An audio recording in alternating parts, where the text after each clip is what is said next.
नमस्कार, आप देख रहे हैं खबरदार। मैं हूं श्वेता सिंह। सबसे पहले खबरों को खबरदार के लेंस से देख लेते हैं। भारत में प्लाज्मा थेरेपी को कोविड-19 के लिए नेशनल क्लिनिकल मैनेजमेंट प्रोटोकॉल से हटा दिया गया है। एम्स, आईसीएमआर, कोरोना पर बनी नेशनल टास्क फोर्स और स्वास्थ्य मंत्रालय के इस मिले जुले फैसले का मतलब यह है कि प्लाज्मा थेरेपी का अस्पताल में भर्ती मरीजों के इलाज में कोई फायदा ही नहीं था। जाहिर है इसके बाद प्लाज्मा थेरेपी को लेकर सवाल उठ रहे हैं। वैसे कंफ्यूजन सिर्फ प्लाज्मा थेरेपी को लेकर नहीं है। रेमडेसिविर, आइवरमेक्टिन, हाइड्रोक्सीक्लोरोक्वीन जैसी दवाओं के इस्तेमाल को लेकर भी है। इसके अलावा कोविशील्ड की 2 डोज में कितना फर्क रखा जाए, इसे लेकर बार बार नीति बदली है। सवाल यह है कि कोरोना के इलाज की नीति आखिर कब तक इसी तरह बदली जाती रहेगी। भारत के तमाम राज्यों में ब्लैक फंगस बहुत तेजी से फैल रहा है। जो लोग कोविड से रिकवर हुए हैं, जिन्हें ज्यादा मात्रा में स्टेरॉइड्स दिए गए हैं या जिनकी इम्यूनिटी ज्यादा कमजोर है, उन्हें यह भयानक रोग शिकंजे में ले रहा है। और भारत में जब कोई बीमारी अचानक बड़ी मुसीबत बनकर आती है तो उसका इलाज महंगा हो जाता है और दवा आउट ऑफ स्टॉक हो जाती है। इस बीमारी में इस्तेमाल होने वाली जीवन रक्षक दवा आउट ऑफ स्टॉक है। ब्लैक फंगस के अटैक और इसकी आउट ऑफ स्टॉक दवा पर हमारी ग्राउंड रिपोर्ट जरूर देखिएगा। इसके अलावा कोरोना से लंबी लड़ाई के बाद आईएमए के पूर्व अध्यक्ष और देश के जाने माने कार्डियोलॉजिस्ट डॉक्टर के अग्रवाल का निधन हो गया है। आश्चर्य की बात यह है कि उन्हें वैक्सीन की 2 डोज लग चुकी थी। इसे लेकर कई लोगों के मन में वैक्सीन के असर को लेकर भी खटका है। इसीलिए आज हम आपको इस खबर के जरिए एक्स्ट्रा खबरदार करेंगे। एक लाइन में कहें तो वैक्सीन पर शक करने की कोई बात नहीं है। वैक्सीन इम्यूनिटी पैदा करने की गारंटी तो देता है, लेकिन कोरोना नहीं होगा इसकी 100% गारंटी नहीं देता। वायरस के नए स्ट्रेन पूरी दुनिया में इस समय वैक्सीन ही कोविड से बचाव का सबसे कारगर तरीका है। इसीलिए इस पर शक का कोई मतलब नहीं। खबरदार में आगे इस पर विस्तार से बात करेंगे। अब तक लोग यही समझते थे कि कोरोना में प्लाज्मा से जान बचाई जा सकती है। संक्रमित व्यक्ति के ठीक हो जाने पर उसके प्लाज्मा का इस्तेमाल अगर किसी दूसरे कोरोना मरीज पर करेंगे तो कोरोना से लड़ने के लिए उसकी एंटीबॉडी तैयार हो जाएगी और वो कोरोना मरीज ठीक हो जाएगा। इस प्लाज्मा थेरेपी की हर जगह बात होती थी, जगह जगह डोनर खोजे जाते थे। अब तक यही हो रहा था, लेकिन अब सरकार ने कह दिया कि प्लाज्मा थेरेपी का कोई फायदा नहीं हो रहा है और इसे ट्रीटमेंट प्रोटोकॉल यानी कोरोना मरीजों के इलाज की जो प्रक्रिया तय की गई है उससे निकाल दिया गया। लेकिन सवाल प्लाज्मा थेरेपी को हटाने का नहीं है। सवाल यह है कि इस फैसले में इतनी क्या ज्यादा देर की गई? अगर प्लाज्मा थेरेपी बेकार थी तो क्यों लोगों को प्लाज्मा के लिए अब तक दौड़ाया जाता था?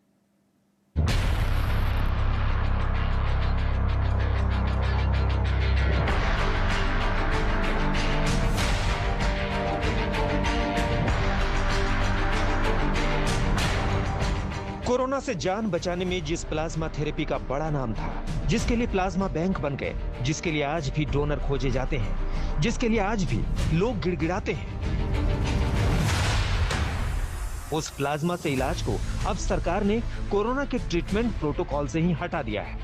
मतलब ये कि अब कोरोना मरीजों के इलाज में प्लाज्मा थेरेपी का इस्तेमाल ना करने को कहा गया है। इससे पहले के ट्रीटमेंट प्रोटोकॉल में ऑफ लेवल ये सिफारिश थी कि मॉडरेट बीमारी में लक्षण दिखने के ज्यादा से ज्यादा 7 दिन के अंदर प्लाज्मा थेरेपी से इलाज कर सकते हैं। जब से सिम्टम्स बने हैं तब वो प्लाज्मा सबसे ज्यादा काम करता है, पर उस दौरान डिजीज इतना माइल्ड होता है कि लोग घर के अंदर होते हैं, उन्हें मालूम ही नहीं होता कि हमें अभी प्लाज्मा लेना है और ना ही प्लाज्मा देने की जरूरत है, क्योंकि माइल्ड डिजीज कई बार अपने आप भी ठीक हो पाते हैं। तो इसलिए प्लाज्मा का कोई मेजर रोल समझ में नहीं आता है एक बार एडमिशन होने के बाद, जो कि अक्सर 14वें दिन के बाद होता है। लेकिन ऐसा क्या हुआ कि अब कोरोना के इलाज में प्लाज्मा थेरेपी को हटाने के लिए कह दिया गया? वो भी तब जब पूरी महामारी में इसे जान बचाने वाला समझा जा रहा था, क्योंकि अब तक सब यही कहते थे कि गंभीर मरीजों की जान बचाने में प्लाज्मा थेरेपी बहुत मददगार है। कोरोना को मात देने वाले व्यक्ति का प्लाज्मा जब किसी कोरोना मरीज को चढ़ाया जाता है तो उस मरीज के शरीर में भी संक्रमण के खिलाफ एंटीबॉडी बनने लगती है। ये एंटीबॉडी संक्रमण से लड़ने की ताकत देती है और कुछ समय बाद मरीज स्वस्थ हो जाता है। इसी वजह से कोरोना से ठीक हुए लोगों को प्लाज्मा डोनेट करने के लिए आगे आने को कहा जाता था और बताया जाता था कि संक्रमित होने के 28 दिन बाद प्लाज्मा दिया जा सकता है और इससे शरीर पर भी कोई ज्यादा असर नहीं पड़ता। एंटीबॉडी 3 से 6 महीने तक बनी रहती है, इसलिए प्लाज्मा देने से दोबारा संक्रमण का भी ज्यादा खतरा नहीं होता। लेकिन अब ऐसा यू टर्न लिया गया कि प्लाज्मा थेरेपी कोरोना के ट्रीटमेंट से ही गायब कर दी गई। और इसकी वजह ये बताई गई कि कोरोना के इलाज में प्लाज्मा थेरेपी के प्रभावी होने के सबूत नहीं है। ये पाया गया कि इससे गंभीर संक्रमण को दूर करने या मौत के मामले कम करने में कोई मदद नहीं मिलती। इसलिए प्लाज्मा थेरेपी का इस्तेमाल करते रहना सही नहीं था। जो कोविड का जो डिसीज है बहुत ही कॉन्स्टेंटली इवॉल्विंग डिसीज है। पिछले साल शायद इसका कोई बेनिफिट था क्योंकि हमारे पास कुछ था नहीं, हमारे पास कोई वैक्सीन नहीं थी इसके लिए। अभी हमारे पास एक वैक्सीन है।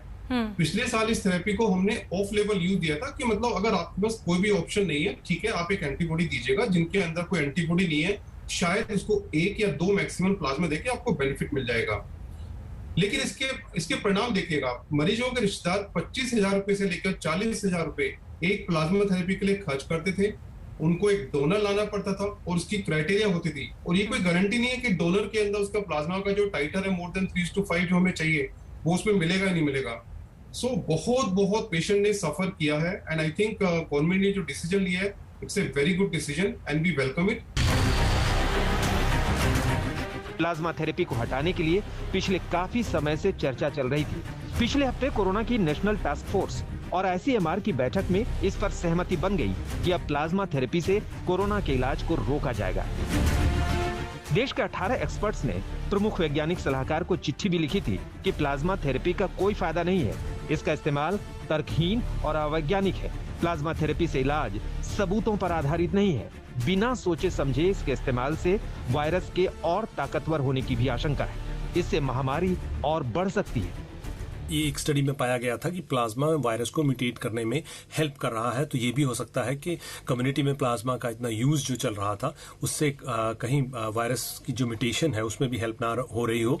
तो और ऊपर से जो इसके फाइनेंशियल बर्डन थी, जो रिसोर्सेज की बर्डन थी आम पब्लिक पे, डॉक्टर्स पे, हेल्थ सिस्टम पे, वो भी बहुत बड़ी थी। और अगर हम रिस्क वर्सेस बेनिफिट्स को देखें तो उसके जो रिस्क ज्यादा थे और बेनिफिट्स जो थे वो नेग्लिजिबल थे। महाराष्ट्र ने तो 2 महीने पहले ही बता दिया था कि प्लाज्मा के ऊपर भरोसा नहीं रखना चाहिए और वो कंपैशनेट ग्राउंड पे यूज करना चाहिए। जो मरीज को पहले 7 दिन में ही उसमें माइल्ड केसेस में शायद फायदा हो सकता है या मॉडरेट केसेस में, लेकिन उसमें अदरवाइज फायदा होता नहीं। तो अभी 2 चीज है कि हमको 3 ही चीज पता है कोविड में जो सही है। एक तो ऑक्सीजन, दूसरा प्रोन पोजीशन, तीसरा स्टीरॉइड। वो भी सही टाइम पे यूज करेंगे तो ही। बाकी जो भी हम थेरेपी एक्सपेरिमेंटल बेसिस पे ला रहे हैं उसका काम नहीं हो रहा है। प्लाज्मा थेरेपी पर पिछले साल से ही सवाल उठते रहे हैं, जब भारत में महामारी को कुछ ही महीने हुए थे, लेकिन किसी ने इसे रोकने पर ध्यान नहीं दिया।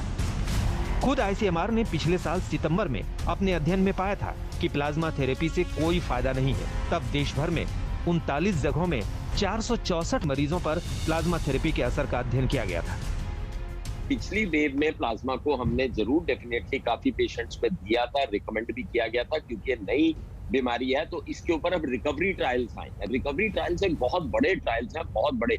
इसमें 11,000 मरीजों को लगभग लिया गया था। यूके में रिकवरी ट्रायल्स हुए थे और इस ट्रायल में 2 भागों में बांट दिया था। 5,000 5,500 मरीज एक तरफ, 5,500 एक तरफ। एक तरफ तो उन्हें प्लाज्मा दिया था, एक तरफ कुछ नहीं दिया था। इसके रिजल्ट्स जो हैं बड़े ही विचित्र रिजल्ट्स निकले। इन्होंने कहा कि वेंटिलेटर पे उस आर्म में भी और इस आर्म में भी 29% पेशेंट्स गए और मॉर्टेलिटी उस आर्म में भी इस आर्म में भी 18% रही। तो प्लाज्मा का तो कोई बेटर इफेक्ट ही नहीं हुआ। इसने सारे शक, शुविधा और दुविधा सब निकाल दिया लोगों के और क्लियर कर दिया कि प्लाज्मा थेरेपी का फिलहाल कोई रोल नहीं है कोविड के इलाज में। इसलिए बड़ा सवाल है कि ICMR और सरकार को यह फैसला लेने में 8 महीने क्यों लग गए कि प्लाज्मा थेरेपी कोरोना के इलाज में किसी काम की नहीं है। जबकि इसी बीच लोग प्लाज्मा के लिए परेशान होते रहे, प्लाज्मा के लिए गिड़गिड़ाते रहे। यहाँ तक कि दूसरी लहर में ये हाल हो गया कि प्लाज्मा पर मुनाफाखोरी और मिलावटखोरी तक होने लगी। फिलहाल सिर्फ रेमडेसिविर और टोसिलिजुमैब का जो इस्तेमाल है वही ऑफ लेबल क्लिनिकल गाइडलाइंस में रखा गया है। तो सवाल ये है कि पिछले पूरे साल जब हम प्लाज्मा थेरेपी की डोनेशन की अपील्स करते रहे और प्लाज्मा डोनर्स बनते रहे, क्या ये सिर्फ कोरोना वायरस से लड़ने में एक झूठी तसल्ली साबित हुआ? मिलन शर्मा, आज तक। भारत उन कुछ देशों में एक था जिसने पिछले साल सितंबर में सबसे पहले कोरोना के इलाज में प्लाज्मा थेरेपी के असर पर अध्ययन किया था। ये पता भी चला था कि प्लाज्मा थेरेपी से कोरोना के इलाज में कुछ खास फायदा नहीं है, लेकिन शायद कुछ ही देशों में एक है भारत जिसने सबके बाद में प्लाज्मा थेरेपी से कोरोना का इलाज बंद करने को कहा है और 8 महीने बाद यह आधिकारिक तौर पर माना है कि प्लाज्मा से कोरोना के इलाज में मदद नहीं मिलती। लेकिन बात सिर्फ प्लाज्मा थेरेपी की नहीं है, बात यह है कि जब ट्रीटमेंट प्रोटोकॉल तैयार होते हैं तो उसमें किसी भी थेरेपी, किसी भी दवा, किसी भी इंजेक्शन को शामिल करने का आधार उसकी सुरक्षा और उसके प्रभाव के सबूतों के आधार पर होना चाहिए। लेकिन इसी पर सवाल है और इसी की वजह से ट्रीटमेंट में जगह जगह पर कंफ्यूजन।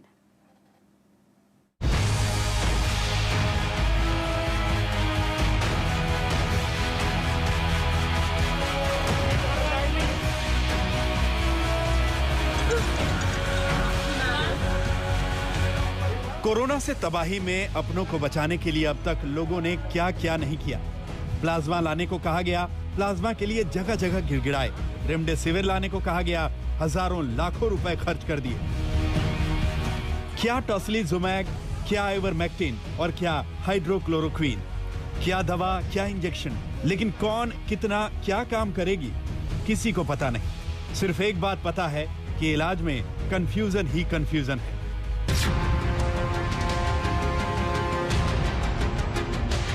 अब यह कहा जा रहा है कि प्लाज्मा से इलाज का कोई फायदा नहीं, इसे ट्रीटमेंट के प्रोटोकॉल से हटा दिया गया। लेकिन सवाल तो लोग पूछेंगे कि अब तक प्लाज्मा से झूठी उम्मीदें क्यों दिलाई जा रही थी। अगर सरकार के एक्सपर्ट्स ये कह रहे हैं कि प्लाज्मा से इलाज प्रभावी नहीं है, प्लाज्मा थेरेपी महंगी भी है, इससे पैनिक भी क्रिएट हो रहा है, अस्पतालों में बेवजह का दबाव भी बढ़ रहा है, जबकि इससे मरीज को मदद नहीं मिलती। ये बातें पहले से क्यों नहीं साफ साफ बता दी गई? अगर सरकार के एक्सपर्ट खुद भ्रम में थे तो लोगों को भ्रम में क्यों रखा? 8 महीने बाद फैसला क्यों किया, जबकि प्लाज्मा थेरेपी पर अध्ययन तक कर लिया गया था? पिछले 1 साल से इतनी सारी काफी स्टडीज हुई हैं, इंटरनेशनल स्टडीज हुई हैं हमारे कंट्री में, ICMR ने कंडक्ट करी है, ऑल इंडिया इंस्टीट्यूट में और भी कई इंस्टीट्यूशन कर रहे हैं। एंड उनने ऐसा उनका जो कंक्लूजन है कि जिनको प्लाज्मा दिया भी गया है थेरेपी, तो उनको कोई ज्यादा डिफरेंस नहीं है, मॉर्टेलिटी में, डिजीज प्रोसेस में ज्यादा फर्क नहीं पड़ा है।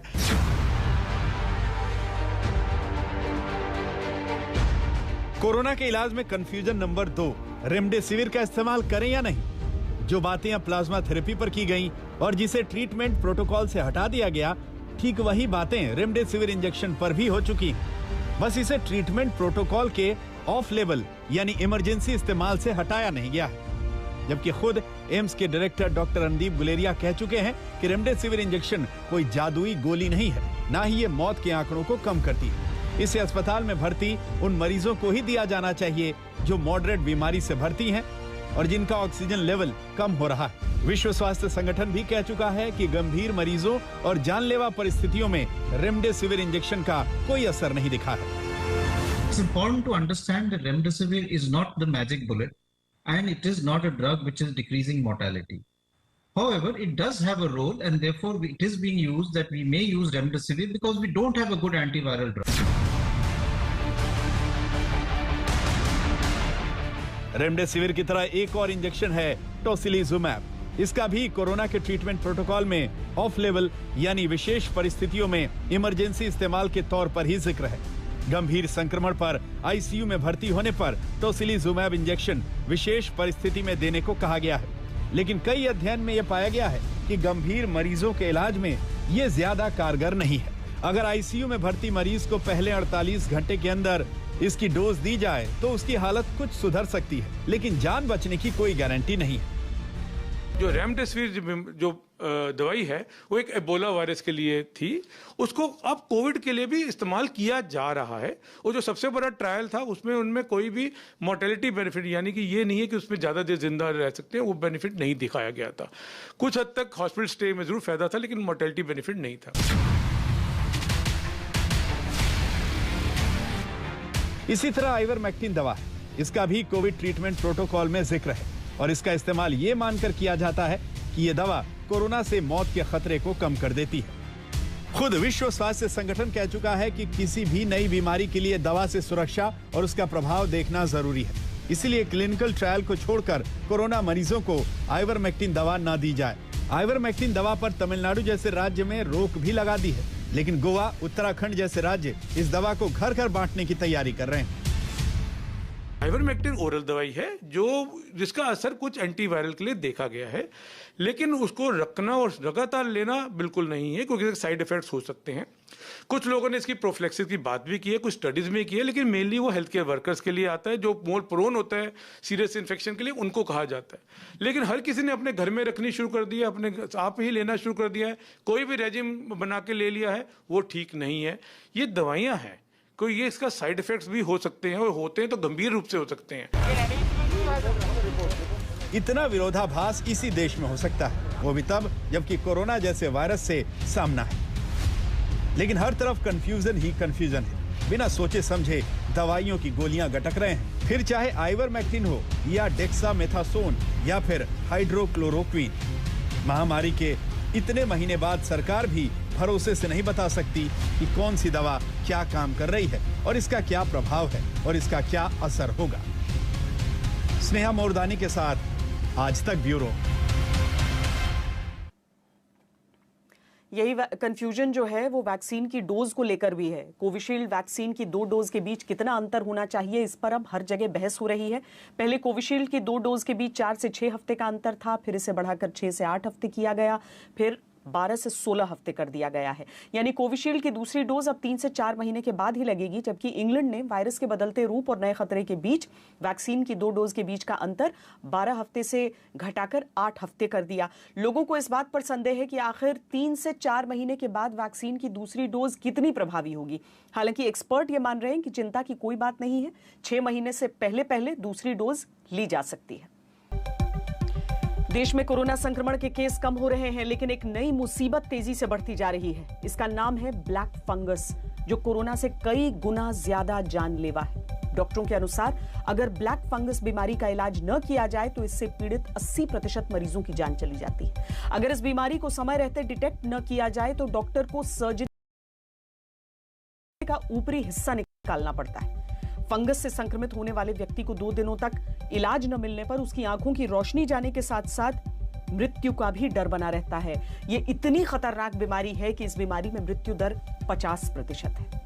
हमने आपको ये बात इसीलिए बताई ताकि आपको अंदाजा हो जाए कि ब्लैक फंगस के मरीज को दवा देने में हुई 1 मिनट की भी देरी जानलेवा साबित हो सकती है। और ब्लैक फंगस से जान बचाने में सबसे कारगर दवा जो भारत के अस्पतालों में मरीजों को दी जा रही है, वो भी अब अस्पतालों और मेडिकल स्टोर्स से गायब होती जा रही है। जैसे रेमडेसिविर इंजेक्शन की कमी और कालाबाजारी हो रही थी, आशंका जताई जा रही है कि कहीं इस दवा के साथ ऐसा न हो रहा हो। इसका नाम है एम्फोटेरिसिन। इसका इंजेक्शन ब्लैक फंगस के मरीजों के लिए जीवन रक्षक साबित हो सकता है। यह एक एंटी फंगल इंजेक्शन है जो शरीर में फंगस की ग्रोथ को रोक देता है। इस इंजेक्शन से संक्रमण बढ़ने का खतरा खत्म हो जाता है। यह इंजेक्शन मरीज को रोजाना लगाने की जरूरत पड़ती है और 15-20 दिन तक इस इंजेक्शन की डोज देनी पड़ती है। लेकिन अब इस इंजेक्शन का मिलना मुश्किल होता जा रहा है। दरअसल देश के लगभग हर राज्य में जिस तेजी से ब्लैक फंगस के केस बढ़ते जा रहे हैं, उससे देश में इंजेक्शन का स्टॉक कम पड़ रहा है, क्योंकि उस पैमाने पर इसका प्रोडक्शन ही नहीं होता। ये इंजेक्शन बनाने वाली कंपनियां डिमांड के अनुसार उत्पादन अभी नहीं शुरू कर पाई हैं।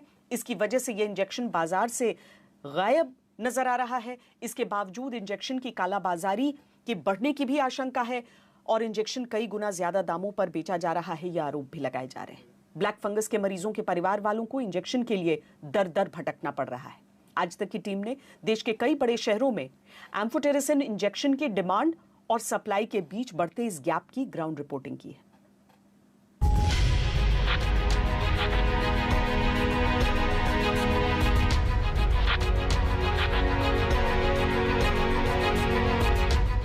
ये दक्ष ताम्रकार हैं। 13 मई को इनकी मां को ब्लैक फंगस डिटेक्ट हुआ। उनका भोपाल के एक निजी अस्पताल में इलाज चल रहा है। डॉक्टरों ने इलाज के लिए कम से कम 20 एम्फोटेरिसिन बी इंजेक्शन की जरूरत बताई है। तभी से दक्ष इंजेक्शन के लिए भोपाल से लेकर इंदौर और ग्वालियर तक भाग दौड़ कर चुके हैं, लेकिन इंजेक्शन नहीं मिल पाया है। मुझे डॉक्टर ने बोला है कि आपको कम से कम 20 से 30 इंजेक्शन लगेंगे और इंजेक्शन की कीमत भी 8,000 रुपये है, कोई कम कीमत नहीं है। तो उसको ढूंढते ढूंढते सर मैं तो परेशान हो गया हूँ। अब उसकी कोई समझ में नहीं आ रहा कि क्या करें, मिल ही नहीं रहा है। पूरे भोपाल में ढूंढ लिया, इंदौर में तक पता कर लिया, ग्वालियर में पता कर लिया, पर कोई अवेलेबिलिटी के बारे में कोई जानकारी ही नहीं मिल रही है इसकी। कुछ यही हाल प्रमोद का भी है, जो ब्लैक फंगस से पीड़ित अपने पिता के लिए एम्फोटेरिसिन बी इंजेक्शन तलाश रहे हैं, लेकिन उन्हें अभी तक नाकामयाबी ही हाथ लगी है। फादर एडमिट है श्री राम का नहीं, एंड उनको भी यही प्रॉब्लम है। उनको सर्जरी हो गई है, लेकिन उनको पिछले 3-4 दिन से इंजेक्शन मिल ही नहीं रहा है। बाहर सारी शॉप्स में, दवा बाजार, हर जगह पता कर लिया, मिल ही नहीं रहा है, कहीं पे भी नहीं मिल रहा है। मध्य प्रदेश में अब तक ब्लैक फंगस के करीब 300 मरीज मिल चुके हैं। इनमें से ज्यादातर का इलाज इंदौर और भोपाल के अलग अलग अस्पतालों में चल रहा है, लेकिन इलाज में इस्तेमाल होने वाली एम्फोटेरिसिन बी इंजेक्शन की कमी से मरीजों की जान बचना मुश्किल हो रहा है। ये सुनिश्चित कराया कि मध्य प्रदेश में ये इंजेक्शन आ सके। हमारे पास 2 कंसाइनमेंट आए भी हैं।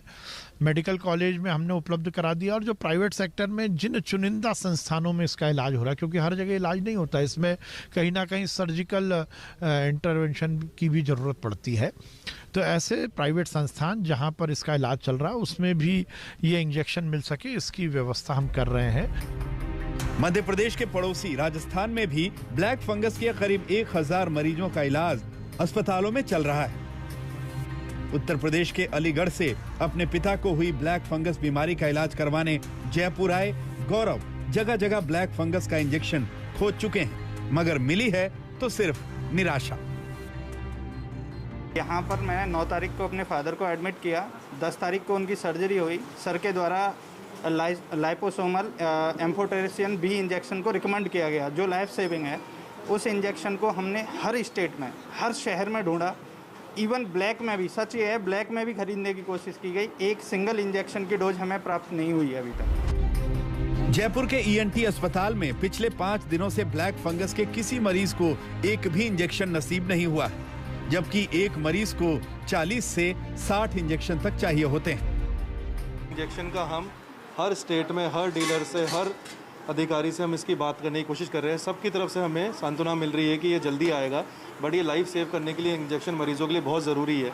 करीबन हमें 800 से 900 इंजेक्शन रोज़ की रिक्वायरमेंट है इसकी, क्योंकि हमारे पास 100 लोगों का हमें 6 से 8 इंजेक्शन रोज़ देने पड़ रहे हैं, बट अभी एक भी इंजेक्शन हमें कहीं से भी नहीं मिल पा रहा है। राजस्थान में रोजाना 50 से ज्यादा मरीज ब्लैक फंगस के आ रहे हैं, लेकिन राजस्थान सरकार ने इस बीमारी के इलाज में इस्तेमाल होने वाले इंजेक्शन की सप्लाई पर अपने हाथ खड़े कर दिए हैं।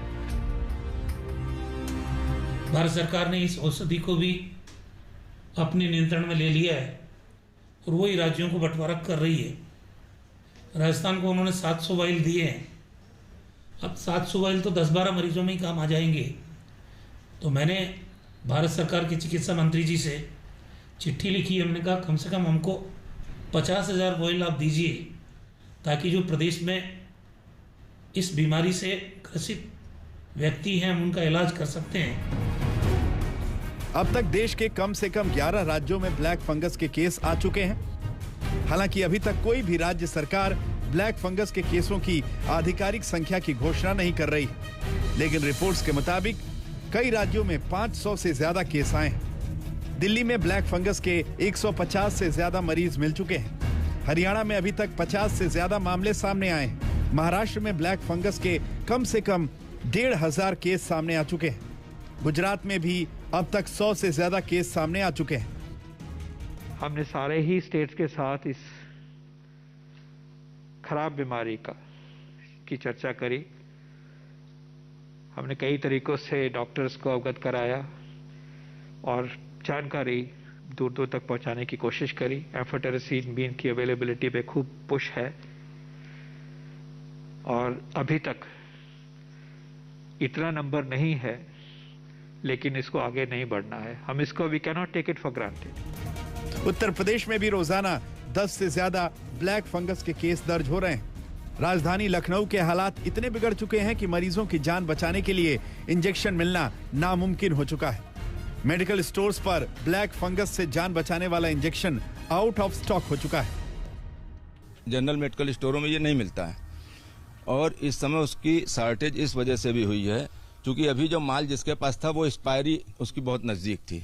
वो एक्सपायरी वापस गई है। कंपनी से नया माल आने में थोड़ा समय लग रहा है और उसी पीरियड में इत्तेफाक से ये ब्लैक फंगस का जो वो आया, उस वजह से ये दिक्कत महसूस हुई।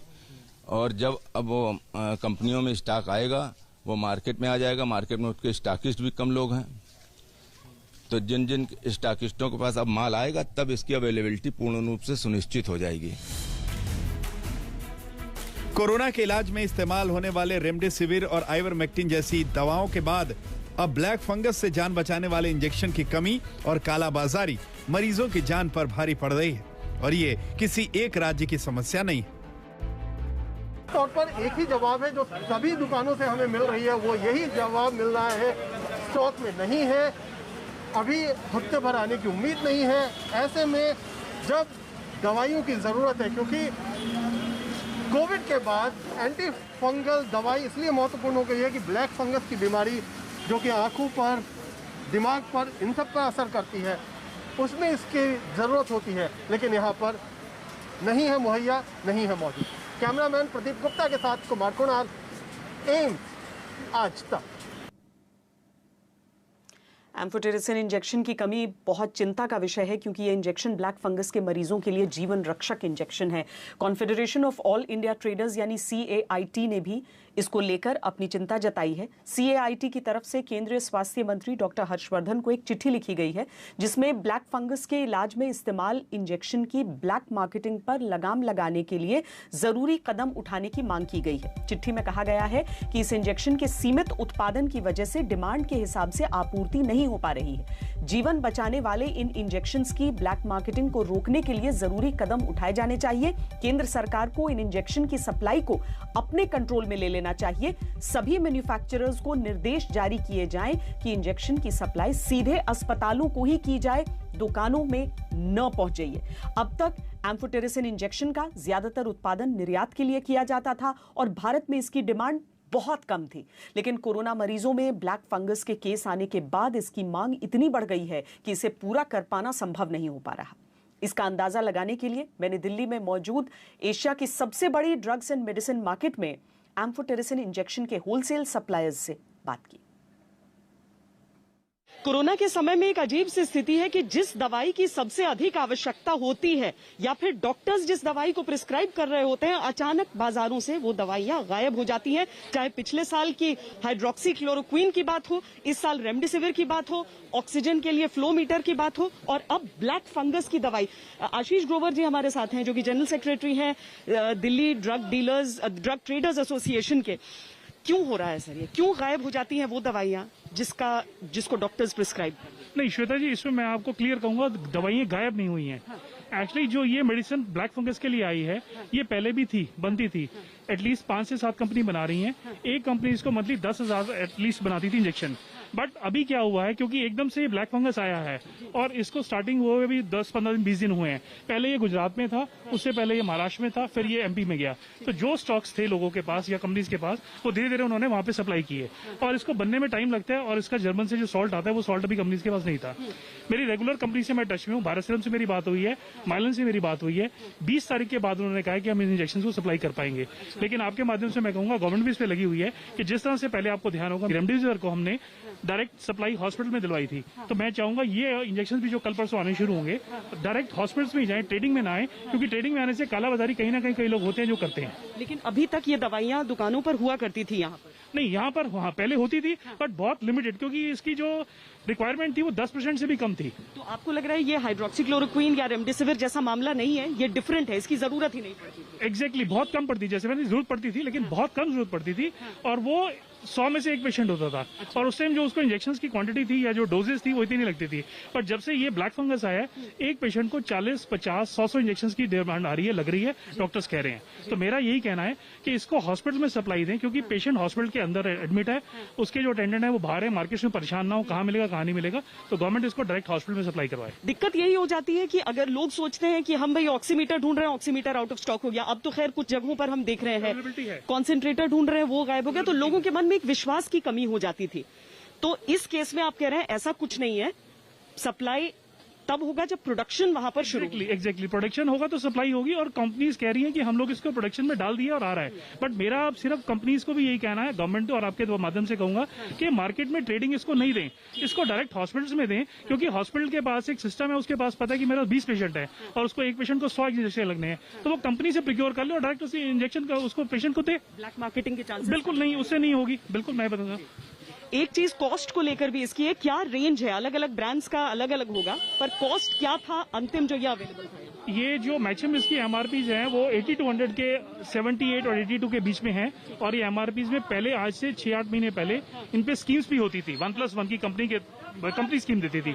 अब इस पे स्कीम वगैरह तो खैर कोई होगी भी नहीं, ना ही चलेगी, बट इसका जो मैक्सिमम एमआरपीज है वो 8,000 के आसपास एमआरपी है। कुछ स्टेट्स में हमने देखा था कि कुछ स्टेट्स में ये जो दवाई थी उसकी ज्यादा जरूरत है। दिल्ली में तो अभी तक नाम नहीं लिया जाता था, तो क्या बाकी स्टेट्स में अवेलेबिलिटी रहती है? यस मैम, बाकी स्टेट्स में अवेलेबल है, अभी भी माल है। मेरे नोन में बहुत कुछ स्टेट ऐसे हैं जहाँ पे अभी भी माल है, लेकिन जब आज दिल्ली को इसकी नीड है, लेकिन दिल्ली में माल नहीं है इसका। दूसरे स्टेट्स में माल जा रहा है और दिल्ली में माल अभी बिल्कुल नील है इस समय। क्वेरीज आ रही है, क्वेरीज आ रही है। हम लोग मतलब खुद मना करते हुए भी हमें ऐसा लग रहा है कि मतलब पेशेंट को मतलब नीड है और हम लोगों के पास यहाँ मतलब माल ही नहीं है। अब क्या कर सकते हैं उसमें, हम लोगों को भी लग रहा है कि उन्हें चाहिए पेशेंट को माल, लेकिन हम लोग कंपनी से हम लोगों को माल नहीं मिल रहा। बीमारी के समय में दिक्कत ये भी होती है, और कोशिशें ये होनी चाहिए सरकारों की तरफ से कि ब्लैक मार्केटिंग की गुंजाइश न रहे, क्योंकि लोगों की जान बचाने का सवाल हो जाता है। ये ऐसी दवाइयां हमारे सामने इस समय, हालांकि ये स्पष्टीकरण दिया गया है कि इसका उत्पादन होते ही इसकी सप्लाई बढ़ेगी, और 20 तारीख की बात की गई है। कैमरा पर्सन सैयद मोहसिन के साथ श्वेता सिंह, दिल्ली आज तक। देश के जाने माने कार्डियोलॉजिस्ट, आईएमए के पूर्व अध्यक्ष डॉक्टर के अग्रवाल का निधन हो गया है। वो कोरोना से पीड़ित थे। उनके निधन पर मेडिकल जगत में मायूसी छा गई है। कोरोना काल में उनकी सक्रियता से कई जिंदगियां बची थीं। अपने अंतिम दिनों में कोरोना पीड़ित होने के बावजूद वो मरीजों की मदद कर रहे थे। डॉक्टर के अग्रवाल ने कोरोना वैक्सीन की दोनों डोज ली थी। वैसे तो वैक्सीन लगवा चुके लोगों में कोरोना होने से इनकार नहीं किया जा रहा है, लेकिन ये दावा है कि वैक्सीन लगवाने वालों पर कोरोना का असर घातक नहीं होता। अब डॉक्टर के अग्रवाल की मौत के बाद ये सवाल भी पूछा जाने लगा है कि क्या वैक्सीन लगने के बावजूद कोरोना होने के प्रभाव को नए सिरे से देखा जाना चाहिए। हालांकि पद्मश्री डॉक्टर के अग्रवाल अपने आखिरी दिनों तक वैक्सीन को लेकर जागरूकता फैलाते रहे थे। उन्होंने कोरोना के खिलाफ जंग में अपने आखिरी संदेश में क्या कहा था, उसे सुन लेते हैं। Hello everybody, greetings from heart care foundation of India. मैं डॉक्टर के अग्रवाल। पिक्चर अभी बाकी है, the show must go on. I represent the collective consciousness of the medical profession. Even I am suffering from COVID. I am having COVID pneumonia, which is progressive. But even then, remember Raj Kapoor's word, the show must go on. Picture abhi baki hai. The show must go on. Our job is to shift to Jugadu OPD. Jugadu OPD is आप 100 patient को इकट्ठे बुलाइए, एक ही प्रकार के symptoms के, loss of smell, loss of taste को, उनको 15 मिनट में कंसल्टेशन देके भेज दीजिए। लेकिन 1-to-1 कंसल्टेशन करने का समय चला गया है। Why? The show must go on. हमें इस क्राइसिस से बाहर लोगों को निकालना है। डॉक्टर के अग्रवाल के निधन से लोग शोक में भी हैं और उनमें हैरानी भी है। कोरोना वैक्सीन की दोनों डोज लेने के बाद भी लोग कोरोना संक्रमित हो रहे थे, लेकिन अब सबसे अधिक चिंता की बात यह है कि इनमें कुछ लोगों की मौत भी हो रही है, और ऐसा दुनिया भर में हो रहा है, हर वैक्सीन के साथ हो रहा है। अमेरिका की centre for disease control and prevention यानी CDC के अनुसार 26 अप्रैल तक अमेरिका में वैक्सीन की दोनों डोज लगवा चुके 95 लाख लोगों में से 9,045 को संक्रमण हुआ। इनमें से 835 यानी करीब 9% लोगों को अस्पताल में भर्ती करवाना पड़ा, और इनमें से 132 यानी 1.5% की मौत हो गई।